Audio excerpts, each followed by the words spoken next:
Hello, friends. Are you watching this alone or with someone? Tell me in the comments. We just want a peaceful holiday without your drama.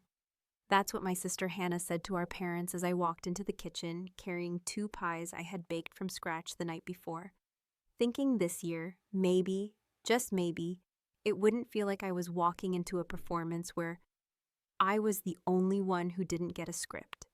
She didn't say it to my face, which made it worse. She said it loud enough, though, like she wanted me to hear, like she always does when she's hiding a knife behind one of those Pinterest-perfect smiles of hers. And I heard it. Oh, I heard every word. My mother didn't defend me. My father pretended he didn't notice. And I just stood there, holding warm pie tins that suddenly felt cold. It was Thanksgiving, and I had taken a half day at work to make the drive, stopped at a farmer's market for real cranberries. Not the canned stuff they always bring out like it's some kind of tradition. I had brought my own folding table just in case there wasn't room, because there's never room. It was the same folding table I bought 5 years ago when they made me eat in the garage, because Hannah's youngest had a stomach bug, and they didn't want to risk it, but still let her come. I never complained. I never made a scene. I always just swallowed it down, poured a little more wine, smiled, and asked who made the stuffing, even when I knew it was boxed. See, Hannah's always been the peacekeeper on paper, the golden child, the mother of 2, the one who posts photos of her matching family pajamas and writes long captions about gratitude, while she quietly cuts the legs out from under anyone who takes up more space than she thinks they should. That day, the whole room moved on, like nothing was said.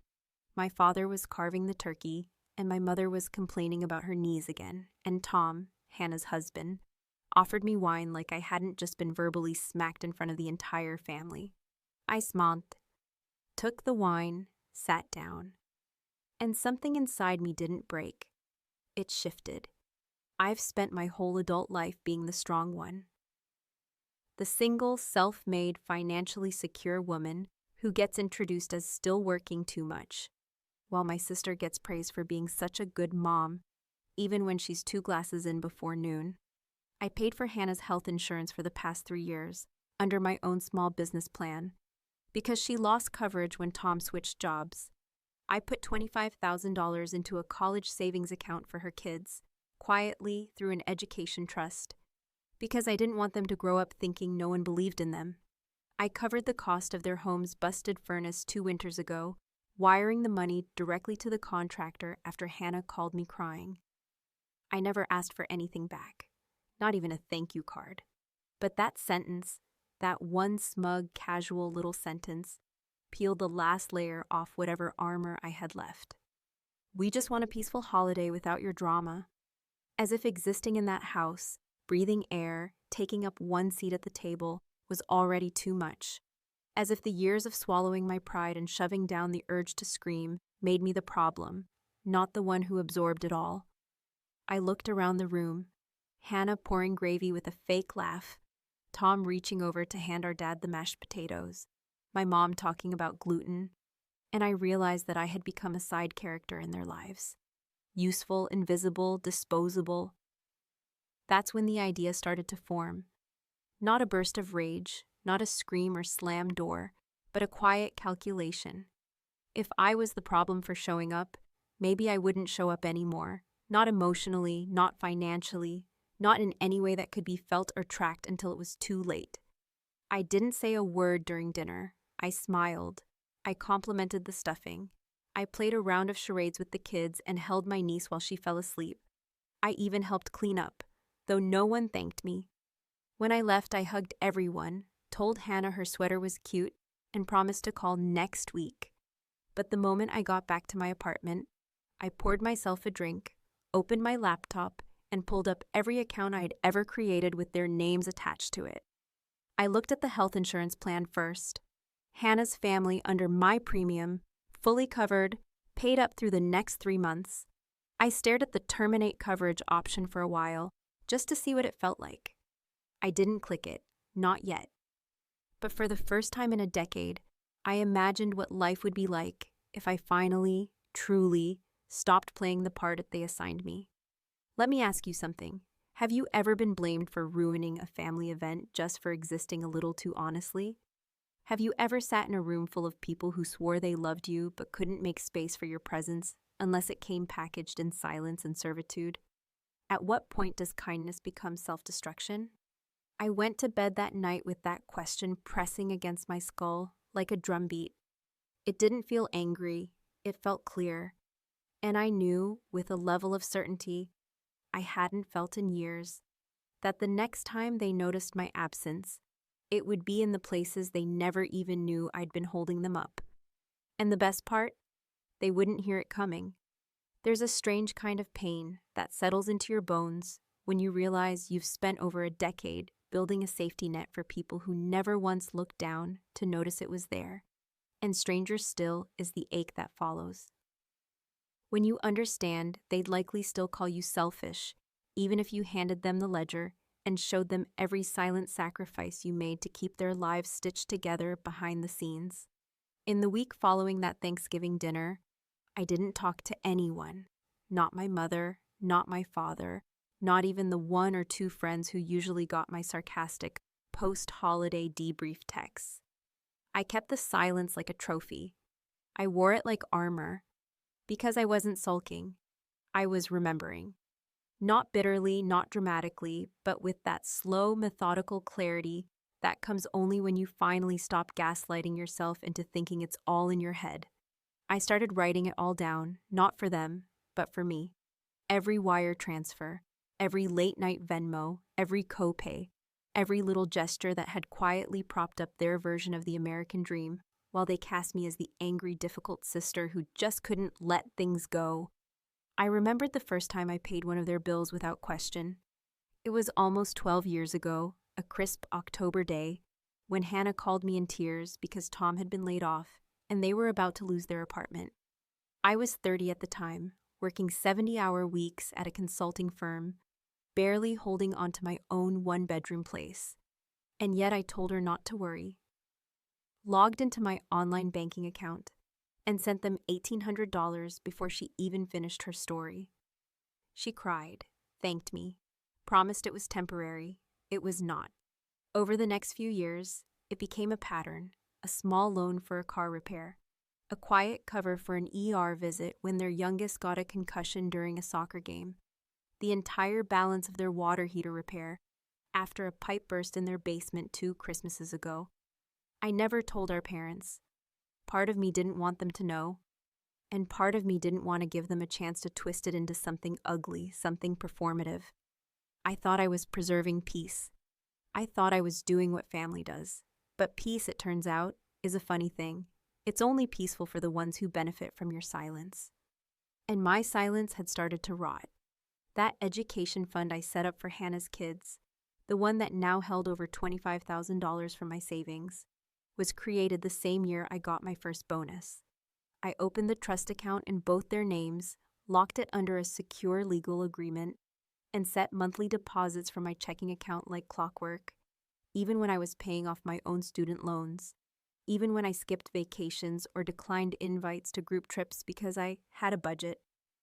They never asked where the money came from. They just assumed. They always assumed. There was one night I remember with aching detail. Hannah had called after midnight, her voice shaking, saying they were behind on their mortgage and didn't know how to tell the bank they needed another month. She didn't cry this time. Her voice was flat, defeated, like she already expected the no before I could even process the request. I didn't say yes right away, but I didn't say no either. I asked for the account number, transferred the exact amount they needed, and never mentioned it again. The next week, she sent me a thank you text that was 4 words long. I kept that text for a while, until one day, I deleted it out of nowhere, realizing that my entire relationship with my sister had become a series of financial transactions disguised as love. It's not that I regret helping them. I don't think I ever will. But what I do regret, deeply, bitterly, is allowing myself to believe that help would earn me a place at the table that wasn't at the end, near the door, close enough to be useful, but never quite enough to be seen. I regret the way I allowed myself to be folded into their narrative as the responsible one, the one who doesn't need anything, while they fumbled through adulthood with the clumsy chaos of people who always knew Someone else would pick up the pieces. My mother used to say I was too independent for my own good, as if that wasn't a survival skill I picked up because nobody ever offered me a net. I sat at my desk for hours staring at the login screen of the Education Trust portal, fingers hovering over the options. Freeze account, suspend deposits, transfer control. Each one came with warnings, automated pop-ups reminding me that any changes would require legal steps, might confuse the beneficiaries, could result in penalties. I read each one like a prayer. I didn't press anything that night, but I bookmarked the tab and I wrote one thing down in my notebook before closing the laptop. Let them feel the absence of what they never thanked you for. That sentence became a sort of mantra for me in the days that followed. I repeated it while brushing my teeth, while waiting in line at the grocery store, while scrolling past Hannah's new Instagram post of the family in matching pajamas in front of a fully decorated Christmas tree, captioned "Grateful Beyond Words." Words, it seemed, were never the problem. What they lacked was memory. And maybe, just maybe, it was time to remind them. Not with a fight, not with some dramatic confrontation, but with silence, with subtraction, with receipts they never thought I'd keep. There is a certain kind of silence that follows you around when you finally choose to withdraw. Not just physically, not just from a room or a conversation, but entirely like peeling yourself out of someone else's story and deciding, maybe for the first time in your life, that you will no longer be the invisible scaffolding holding up the illusion of their stability. That was the silence I stepped into the moment I clicked terminate coverage on the health insurance policy that had quietly protected Hannah's entire household for the better part of 3 years. There was no pop-up asking, "Are you sure?" There was no digital hand reaching out to remind me of the consequences. Just a line of text confirming that as of December 1st, the dependents listed under my employer-based group plan would no longer be covered. And that was it. No more deductibles paid from my account. No more quiet phone calls from Tom asking if I could send over the provider number. No more babysitting grown adults with the same energy I used to reserve for team interns and junior associates. It was over, clean and final, like slicing a thread that had been fraying for years. I didn't feel triumphant. I didn't feel like some avenging angel swooping down to teach lessons. What I felt was something much colder, something quieter. Relief, not because I was punishing them, but because for once, I wasn't punishing myself by continuing to carry people who had already built a life on the assumption that I always would. And the moment that decision was made, something else fell into place like a puzzle piece I hadn't known was missing.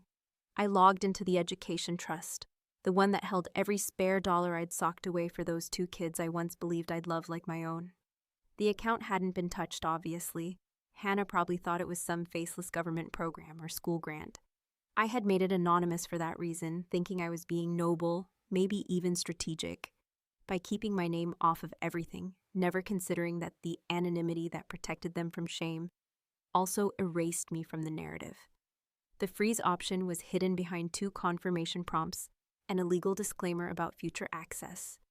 I read them both carefully, my fingers hovering over the trackpad like a judge about to issue a sentence. I thought about the last time I saw those kids, sticky-fingered and full of juice, running around the backyard while I scrubbed dishes alone in the kitchen, hearing them call for Mom every 5 seconds, but never once saying Aunt Melissa, unless someone prompted them. I didn't expect praise from children. That's not the point. But it hit me, in that moment, that I was raising ghosts in a family that never even acknowledged my fingerprints. So I clicked freeze. The confirmation came instantly, and with that, 2 pillars of their household structure, health and future, were suddenly removed, quietly, invisibly, without ceremony or noise. I turned off my phone after that. Not muted, not silenced, fully powered down, screen black, unreachable. It felt like cutting the final cord between me and a machine I no longer needed to operate. There were no fireworks, no grand epiphany, just the small, firm recognition that I had crossed a threshold, one that would not let me return without consequences, and I didn't want to return anyway. I spent the next 3 days in the quietest peace I had felt in years. I went for walks. I made actual food instead of microwaving leftovers while answering emails. I read a book from start to finish without checking notifications or glancing at my lock screen. The world didn't collapse. Nothing caught fire. I realized how much of my life had been lived in anticipation of someone else's next disaster, and how much of that anticipation I had confused with purpose. On the fourth day, I turned the phone back on, not to reconnect, but to clean house. There were 17 missed calls, 8 voicemails, and more text messages than I cared to count. Most of them were from my mother, in that passive-aggressive tone she perfected sometime in the late 90s, half guilt, half confusion, fully centered around how unreasonable I was being by cutting people off without a single explanation. One message simply read, "You know how much your sister is going through right now." I stared at that one for a long time, the absurdity of it hitting like a slap. As if Hannah's chaos was a reason for my restraint. As if her going through something entitled her to everything I was supposed to just keep giving. One voicemail stood out, though. It was from Tom. His voice was soft, uncertain, the way men sound when they know they're out of their depth, but still trying to project calm. He said he was a little confused, and asked if I could call him back just to clarify a few things, adding that Hannah had been trying to reach me and was really upset. No anger, no blame, just confusion, and that's when it hit me hardest. Not a pang of guilt, but the strangest wave of finality. They didn't even know what had happened. They didn't realize the floor had dropped until their feet couldn't find it anymore. That was the thing about quiet revenge. It didn't scream. It whispered in the absence of what was once taken for granted. I didn't call back. I didn't write a message or send an email or give any breadcrumbs to follow. I just deleted every voicemail, archived every text, and turned the phone off again. Not out of spite, out of necessity, because sometimes the only way to be heard in a family that never listens is to disappear entirely from the roles they kept you trapped in. And if that left them confused, lost, or finally forced to confront the reality they'd built on borrowed grace, then so be it. There is something undeniably twisted about the way people who once ignored your presence, overlooked your value, and diminished your contributions will suddenly remember your name the moment your silence becomes inconvenient, the moment your absence begins to cost them more than your presence ever did. And this phenomenon, this ugly, desperate resurrection of attention, was precisely what began to unfold around me in the days following my quiet exit from their world. It started slowly at first, like a distant ripple barely touching the edges of my routine. A couple of vague texts from names I hadn't seen on my screen in years. "Melissa, hey, not sure if this is still your number, but Hannah's been trying to get in touch. She's really stressed. Could you maybe give her a call?" Followed by another from a mutual college friend we both loosely kept in our social orbit. A harmless guy named Eric, who once drove us to a funeral and still sends out group invites to an annual holiday potluck that I've never attended. His message was almost laughably neutral. "Just checking in, hope all's good with the fam. Haven't seen you at the last few events. Hannah mentioned you've been MIA. Let me know if you're around." At first, I ignored them all, not out of spite, but because I had made a decision, a full, final, mature decision, that I no longer owed anyone a performance of empathy for a family that had exhausted every last reserve of mine. I wasn't going to explain myself to people who had only ever seen me through the lens of convenience, people who had come to associate my reliability with availability, assuming that my silence meant consent and my distance meant nothing more than a mood swing. But ignoring people only made them louder, and soon the messages began to change tone, not overtly hostile, but undeniably more urgent, more invasive, more layered with undertones of guilt that felt tailor-made to prod old wounds. One particularly jarring email came from a woman named Karen, a high school friend of my mother's who I barely remembered but who had somehow always been part of the periphery of our lives. She babysat us once, I think, or brought cookies to a church event we were dragged to one Easter. Her message was long and meandering, full of backhanded concern and saccharine phrasing, but buried beneath the layers of passive-aggressive sweetness was the unmistakable demand. "Your sister is trying to hold it together, Melissa. You may not realize how much she counts on you, but pulling away like this is hurting more than just her. It's affecting the whole family. Please think about the bigger picture, as if I hadn't been staring at it for decades, as if I hadn't built most of that picture with my own 2 hands, filled in the missing pieces, patched the holes, held the frame steady while everyone else admired the finished product without ever acknowledging the invisible glue that kept it intact.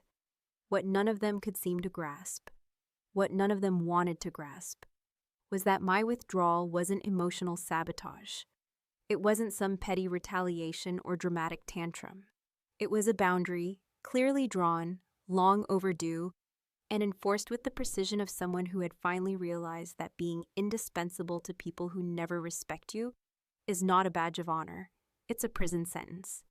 The turning point came late one night when I was half asleep, scrolling through my muted notifications out of boredom, and saw a name that made my stomach tighten with a mix of dread and disbelief.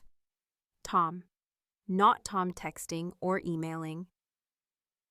Tom had called 3 times in the same day and left a voicemail. I played it, fully prepared to delete it before the first sentence ended, but what I heard stopped me cold. His voice was low, tired, and far less composed than usual, and what struck me wasn't what he said, but the way he said it. "Hey, Melissa, look, I'm not trying to get in the middle of anything, but Hannah's not doing well. She's really overwhelmed. And the insurance thing, she's panicking, okay? I don't even think she realized it was you who handled all of that. I guess we didn't know. I'm just asking if you could maybe talk to her. She's crying a lot. I don't know what to do." For a moment, a very brief, traitorous moment, I felt the old reflex begin to twitch, the one that had so often pushed me into action without reflection, the one that screamed, "Fix it now, be the hero, don't let them fall apart, even if they'd never so much as said thank you for the scaffolding." But the moment passed. It passed because, despite the tone of desperation, despite the hint of sincerity, nothing in his message acknowledged the years of imbalance that had led to this point. He wasn't calling because they saw me differently now. He was calling because the ground beneath their feet was suddenly unstable, and for the first time, they had no idea where the safety net went. A few days later, another voicemail came, this time from my mother, her voice soft and trembling in that performative way she always used when she wanted me to feel guilty. She said she didn't understand what had gotten into me, that I was acting like a stranger, and that families don't give up on each other. I didn't bother saving that message either. I didn't bother responding, because somewhere, buried under all those years of being the fixer, the quiet supporter, the dependable older sister who never asked for anything, I had come to understand that the only person I had ever truly abandoned was myself, and I wasn't going to do it again just because they had finally noticed my absence. Let them beg. Let them scramble. Let them call every mutual friend and extended relative and former acquaintance to piece together a version of events that might make sense to them. I didn't care. I wasn't interested in rewriting the narrative. I was just done being the unnamed author of a story where I never even got a line. It's a strange kind of peace, the kind that doesn't come with closure or apologies, or even understanding, but settles into you quietly, like dust on an abandoned chair, slow, unnoticed, yet permanent once it's there. And in the weeks that followed my retreat from the roles I had inhabited for so long, I found myself encountering that peace more often than I expected. Not in grand revelations or life-changing moments, but in the most ordinary things, like waking up on a Sunday morning and not checking my phone for the crisis of the week, or grocery shopping without mentally calculating if I could pick up something extra to drop off at Hannah's, or simply walking through my apartment and realizing I no longer lived inside a network of invisible expectations, constantly demanding that I give just one more piece of myself. And yet, even in that quiet, there was a shadow, an ache that clung to me like a bruise I couldn't see, one that whispered not guilt exactly, but a kind of mourning, not for what I'd done, but for how little it seemed to matter. Because the truth that kept pressing at the edges of my awareness, the truth I didn't want to speak aloud, even in the privacy of my own mind, was that no one had called me directly, not Hannah, not even once. There had been messages sent through mutual friends, voicemails from our mother dripping with passive sorrow, a polite, almost clinical plea from Tom, but from the person at the center of it all. The person whose world I had supported for years, whose crises I had absorbed and solved like clockwork. There was only silence. And in that silence lived the answer I didn't want to accept. She never really saw me. Not as a person, not as a sister, maybe not even as anything more than a bank account wrapped in emotional restraint. I didn't expect a parade. I didn't need her to fall at my feet and weep for forgiveness.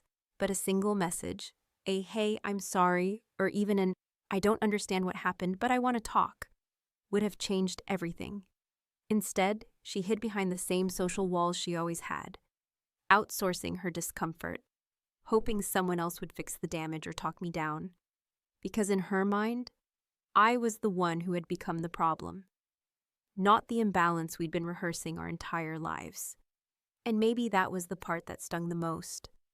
Not that she didn't apologize, but that she didn't even try. Weeks passed. Christmas came and went. I spent it alone, not out of bitterness, but by choice, in a cabin upstate that I rented for a few days just to be surrounded by something other than obligation. I cooked a small dinner for myself, drank wine by the fireplace, and read a book I hadn't had the mental energy to pick up in over a year. There were no gifts under the tree because I didn't bring one, and for the first time in my adult life, I didn't spend December 24th running around trying to fill stockings for children that weren't mine, or picking out a sweater for my father that he'd inevitably ask to exchange, or ordering a last-minute gift card because I didn't know what Hannah liked anymore, since we hadn't talked about anything real in years. And just when I thought the silence had finally become permanent, that maybe they'd moved on, accepted my absence, or buried the story under some new version of the truth they could live with, a letter arrived. Not an email, not a text. An actual envelope with a stamp, and my name written in the shaky, uneven handwriting of someone who had tried 3 times before settling on the version that made it into the mailbag. I almost didn't open it. I stood at the counter holding it in both hands, unsure whether I wanted to risk the weight of whatever it might say. But curiosity, or maybe hope, or maybe something older and more stubborn, won out. It was from my niece, not Hannah, not Tom, not my parents, my niece, the oldest one, 12 years old, still young enough to speak plainly, but old enough to know something wasn't right. Her letter was short and messy, words misspelled in places, punctuation forgotten, but every sentence hit harder than anything the adults had managed to say in their carefully curated messages. She asked why I hadn't come to Christmas. She asked if she had done something wrong. She said her mom cried a lot lately, and that her dad said I was just, well, going through something. She ended the letter with a line that broke something open in me. I miss you even if you don't want to come back. Can you just write me so I know you're okay? That was it. No mention of money. No mention of insurance or accounts or arguments. Just a kid, confused and hurt, trying to reach out through the wreckage. I held the letter in my lap for over an hour, staring at the last sentence until it blurred, not from emotion, not yet, but from the exhaustion of holding back everything I hadn't let myself feel. Because in that moment, what I realized was this: I hadn't disappeared out of malice or revenge. I hadn't vanished because I wanted to cause pain. I had walked away because I was tired. Because I had nothing left to give to a system that only noticed me when I stopped functioning. I wrote her back. Just a note, a real one with my handwriting, no grand explanations, no adult justifications. I told her I was okay. I told her I missed her too. I didn't make promises. I didn't say I'd be back for Easter or the next birthday, or that things would go back to the way they were, because they wouldn't. They couldn't. The foundation had cracked too wide, and no amount of patching could erase what had been exposed. But I let her know I was still there, not for Hannah, not for the parents who had watched the fracture grow without stepping in, but for her. And as I sealed the envelope, I realized the ending wasn't what I thought it would be. There was no dramatic confrontation, no heartfelt reconciliation, no neatly tied up moral lesson. What there was instead was a choice. To stop sacrificing myself for people who mistook survival for strength. To protect the small, quiet pieces of love that still lived in the mess. And to walk away not because I hated them, but because I finally remembered how to love myself. Maybe that makes me the villain in their version of the story. Maybe to them, I will always be the sister who ruined a holiday. But in mine, I became the woman who finally stopped bleeding to keep others warm. And maybe that's enough. Maybe that's the ending I was always supposed to write.